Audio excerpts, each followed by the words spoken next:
Ever noticed how the loudest person in the room is usually the most insecure? How those who constantly need to prove themselves are actually revealing their deepest vulnerabilities? You've probably been in countless situations where someone's aggressive arguing made you want to fight back, defend yourself, explain your position. But what if everything you've been taught about standing up for yourself is completely backwards? Think about it. When was the last time you walked away from a heated discussion feeling truly victorious? Even when you won the argument, did you really win? Or did you just exhaust yourself trying to convince someone who was never going to change their mind anyway? The uncomfortable truth is that most arguments aren't about finding truth. They're about ego protection. And the moment you engage, you've already handed over your power. If you're tired of feeling drained after every confrontation, if you're exhausted from constantly having to justify yourself, then smash that subscribe button, because what I'm about to share will revolutionize how you handle conflict forever. Here's what nobody tells you about truly powerful people. They don't argue. They don't explain. They don't justify. They simply exist with such commanding presence that others naturally defer to them. This isn't some mystical concept.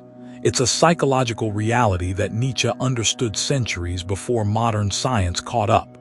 See, when you feel compelled to respond to every criticism, correct every misunderstanding, or defend every choice you make, you're operating from a place of weakness. You're essentially saying, please validate me, please approve of me, please understand me. But here's the brutal reality. Truly confident people don't need external validation. They don't require others to understand their decisions because they trust themselves completely. Most people mistake reaction for strength. They think being vocal, being confrontational, being the person who always has the last word makes them powerful. But observe nature. The most dangerous predators move silently. The most devastating storms begin in calm. The most influential leaders speak least and command most. Your silence isn't emptiness, it's a loaded weapon. When you choose not to react, you're not being passive. You're being strategic. You're forcing others to fill the uncomfortable void with their own insecurities, their own fears, their own projections. Without your reaction to bounce off of, they lose their footing. They start revealing more than they intended. They begin questioning themselves. This is psychological warfare at its finest, and you don't need to say a single word. But let's dig deeper into why silence is so unsettling for others.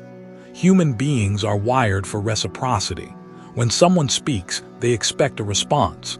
When they provoke, they expect a reaction. Your silence breaks this pattern and creates cognitive dissonance in their minds. Their brain literally doesn't know how to process your non-response.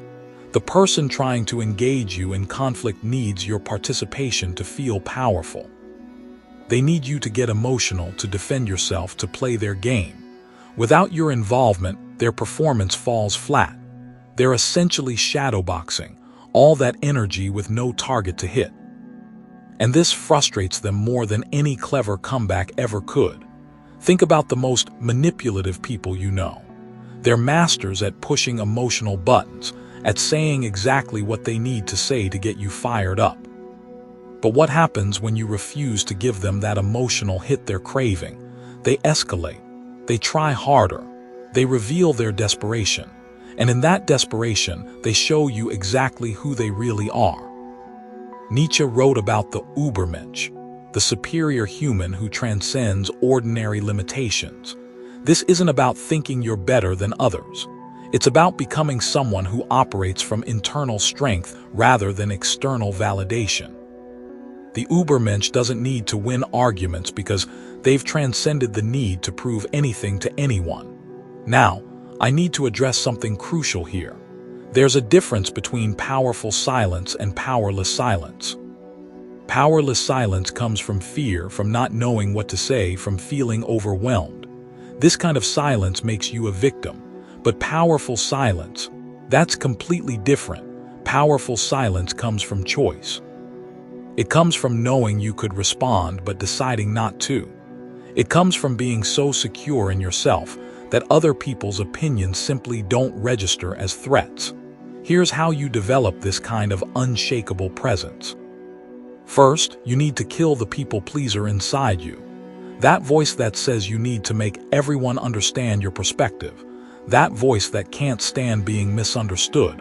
That voice is your enemy. It's keeping you trapped in other people's emotional games. Second, you need to master the art of strategic observation. While others are talking, exposing themselves, revealing their insecurities disguised as confidence, you're gathering intelligence. You're seeing through their masks. You're understanding their motivations. And when you do choose to speak, if you choose to speak, it will be with surgical precision. Third, embrace the discomfort of being misunderstood. Most people will interpret your silence as weakness, as having nothing to say, as being intimidated. Let them. Their misinterpretation is not your problem. In fact, it's your advantage. While they underestimate you, you're operating from a position of hidden strength. But here's where many people get this wrong. They think silence means being a doormat, accepting disrespect, letting others walk all over them. That's not what we're talking about here. We're talking about strategic non-engagement. We're talking about refusing to participate in pointless conflicts while maintaining your dignity and self-respect. There are times when you absolutely should speak up, when your boundaries are being crossed, when someone is genuinely threatening your well-being, when action is required. But the key is choosing your battles wisely rather than reacting to every provocation. The most dangerous people aren't the ones who shout the loudest. They're the ones who watch quietly, who understand deeply, who respond strategically. They're the ones who make others nervous simply by being present. Their silence carries more weight than others' words. If you've made it this far, drop a comment saying, "Silent strength," so I know you're ready to transform how you handle conflict.